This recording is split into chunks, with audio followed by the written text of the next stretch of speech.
I remember the way the rain hit the windshield that night, like it was trying to warn me. I was on my way home, tired from a long day, thinking of nothing more than slipping into pajamas and telling my husband about a silly customer I'd had at work. Just an ordinary day. Until it wasn't. The last thing I remember is the headlights, then the sound, a horrible, crushing sound, and then darkness. When I came to, it was cold, too quiet. There were machines beeping, the soft murmur of nurses outside the curtain, and a deep, dull ache all over my body. I tried to move my legs, and that's when I realized they were gone, just gone. They told me I was lucky to be alive, that the truck that hit me had jackknifed across 3 lanes, that the firefighters had to cut me out of the wreck, that I'd flatlined twice on the operating table, but all I could think about was him. My husband. Where was he? I waited. Hours, days, no visit, no call, no text. When the nurse finally brought in the discharge paperwork, there was a letter from a lawyer tucked inside. Divorce papers. Not even a note from him. Just cold legal language, as if I were a business transaction to be closed. I couldn't believe it. I refused to. I thought, maybe something's wrong. Maybe he's in shock. Maybe he can't handle this.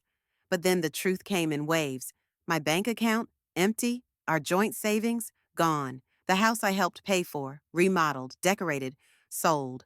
The cars, sold. He didn't just leave me, he erased me. And then I saw the photo on social media. Him, smiling in a new suit, his arm around another woman. Younger, pretty, pregnant. My heart broke in places I didn't know existed. He'd married her. He did all this while I lay unconscious in a hospital bed, stitched back together by machines and strangers. I spent weeks in that hospital, learning how to function again, how to eat, how to go to the bathroom, how to breathe through the pain. But the worst pain wasn't physical. It was betrayal. Everyone told me to move on, focus on healing, let go of the past. But they didn't understand. I wasn't going to let him win. I couldn't. So while I learned to walk again, first with a walker, then with prosthetics, I also taught myself how to fight. I read everything I could on divorce law, asset protection, fraud, financial abuse. I made phone calls from that hospital bed. I had nothing, no money, no home, no family left. But I had time, and I had rage, cold, focused rage. I moved into a tiny assisted living facility after rehab, just a room, a bed, and borrowed furniture. I signed up for free online classes at night, got certified in remote bookkeeping, then freelance digital work. I started saving dollar by dollar, bit by bit. He thought I would disappear, but I was just getting started. The thing about starting from nothing is that every small win feels monumental. The first time I made $50 online doing remote work, I cried. Not because it was much, but because it was mine. No one could take it. No one could lie about it. I was building something again, not just a bank balance, but myself. I worked tirelessly, morning to night, skipping meals, skipping sleep. I wasn't just trying to survive anymore. I was preparing for something bigger, something colder, something final. It took me almost a year to find the right lawyer, someone who didn't look at me like a sad case, someone who saw what he did for what it was, calculated theft and abandonment. We dug deep, found loopholes. Turns out the house had been in both our names, but he forged my signature to sell it. That gave us our opening. The car? Same thing. He moved assets illegally, and more importantly, quickly, during a time when I was incapacitated. That's abuse. That's fraud. He thought the accident made me weak. But the truth was, the accident burned away everything I used to be. The soft parts, the trusting parts, the parts that believed in fairy tales and happy endings. What was left behind was sharper, leaner, smarter. I found out more than I ever wanted to know about his new wife. She wasn't innocent in any of it. She knew, she helped. She even filed paperwork on his behalf while I was still hospitalized. They were building their future on my ruin. I waited, I watched, I let them enjoy it. The new house, the vacation photos, the baby shower. Meanwhile, I built my case quietly, carefully. I rebuilt my credit, opened a business account, got a small loan. I reinvested every penny I made from freelancing into training, into growth, into tools. My life was digital now, but I was in control. And then one day, it was time.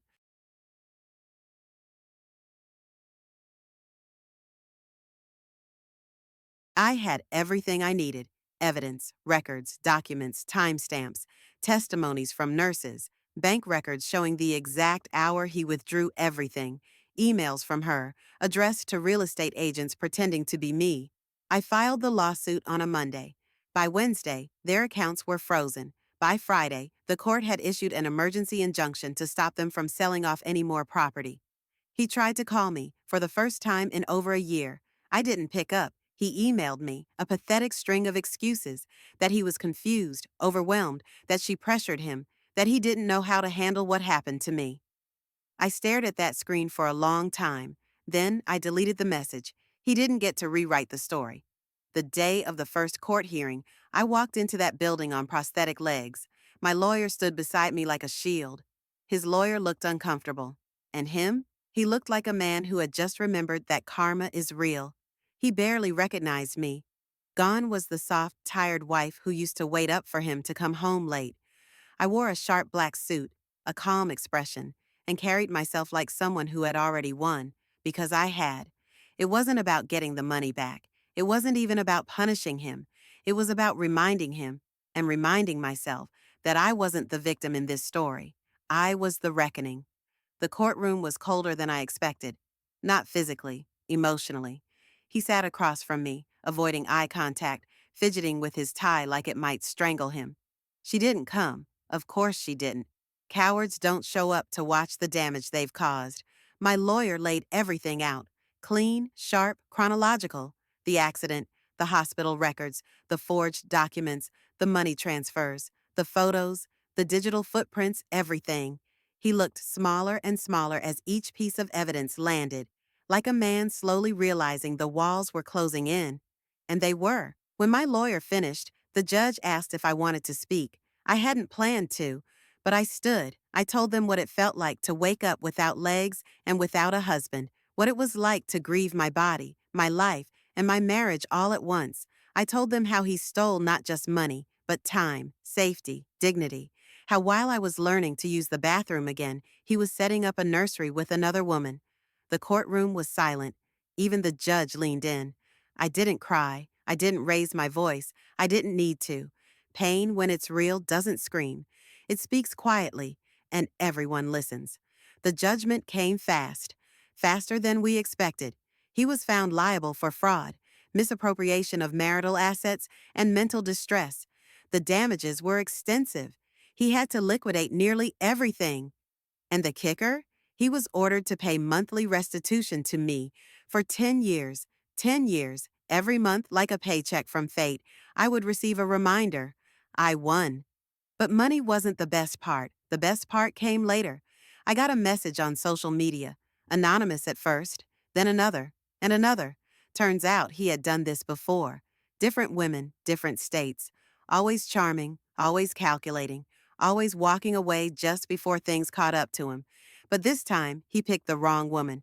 I sent everything to the authorities. To a few journalists, too. The kind who like to dig into men with clean smiles and dirty hands.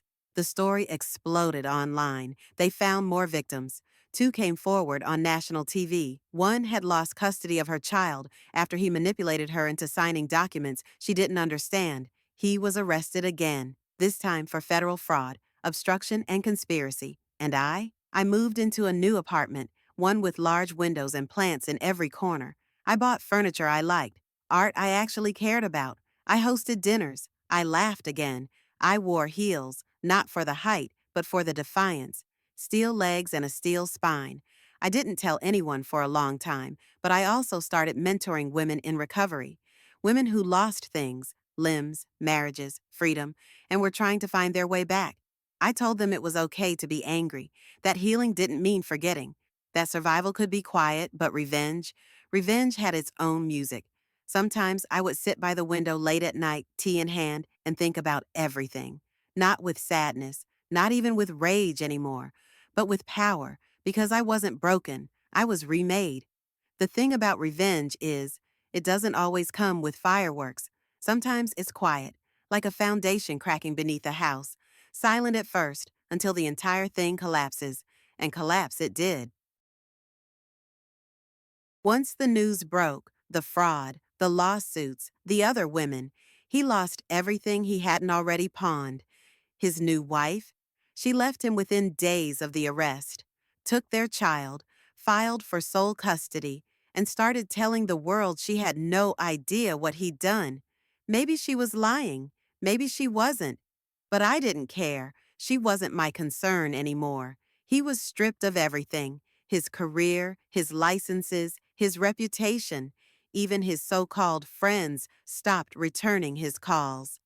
The man who once held dinner parties, who toasted to fresh starts and took pride in being a self-made success, was now nothing more than a disgraced fraud in a borrowed suit, attending court dates he couldn't afford to skip. I watched it all unfold from a distance. No gloating, no posts, no confrontation. I didn't need to say anything. The truth was saying it for me. He tried to fight back, of course, filed appeals, tried to get his restitution lowered, claimed I was manipulating the system.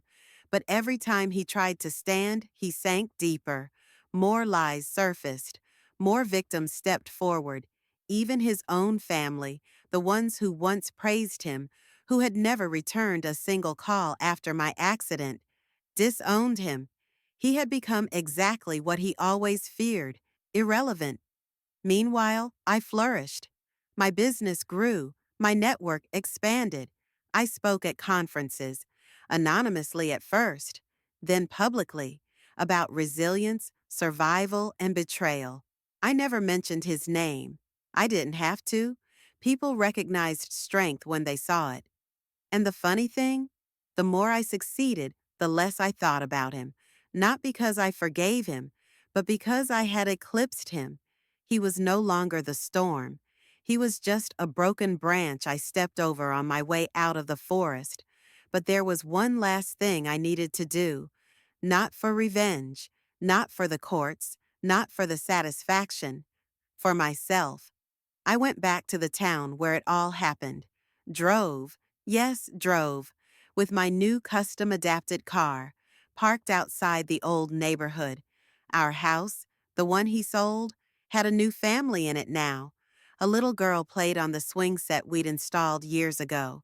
It was no longer haunted by our history. I stood there for a while, watching. Then I walked away. That's when I knew the story was done. Because the real revenge, it wasn't about what I took back. It was about what I rebuilt without him. People always ask me how I did it, how I survived the accident, the betrayal, the isolation, how I managed to come out the other side not just alive, but thriving. And the truth is, I didn't have a choice. There was no hero waiting to swoop in, no apology grand enough to fix what had been done, no miracle, just me, waking up every day and refusing to let the story end where he left me. It wasn't about strength, not at first. It was about stubbornness, rage, shame, and then slowly, resilience. When your entire life is ripped away, you find out very quickly who you are underneath it all. And I found that I am someone who refuses to disappear quietly. Revenge was never the goal, not really. What I wanted was acknowledgement, closure, justice. And yes, I wanted him to feel even a fraction of the helplessness he dumped on me. But what I got was something far better: freedom. Freedom from his lies, from the fear that I needed him, from the illusion that I couldn't stand on my own, even with steel legs and scars that will never fully fade. I live differently now, slower, sharper. I value honesty, stillness, and people who know how to show up, not just when things are easy, but when life is brutal and unfair. And every now and then, I still get the occasional email, a stranger who saw the news, a woman going through something similar. They always start the same way. I don't know how you did it, but I want to. So I tell them what no one told me. You don't have to forgive him to heal. You don't have to be kind to be whole. You don't have to turn the other cheek. You can stand your ground. You can fight, and you can win. Even if you have to crawl first, even if you have to rebuild with nothing, even if no one claps for you while you do it, because the most powerful thing I ever did wasn't walking again. It was refusing to stay broken. My ex-husband lost everything: money, reputation, family. And me? I didn't just survive him. I outlived the worst version of myself. I created a new woman from the ashes. Someone smarter, stronger, and so damn unshakable, the world now has to reckon with her presence. And I hope he hears about me. Every success, every speech, every headline. I hope he watches me rise and realizes she didn't just get up. She learned how to run without you. And that's the thing about revenge. The best kind is living so well, they can't look away.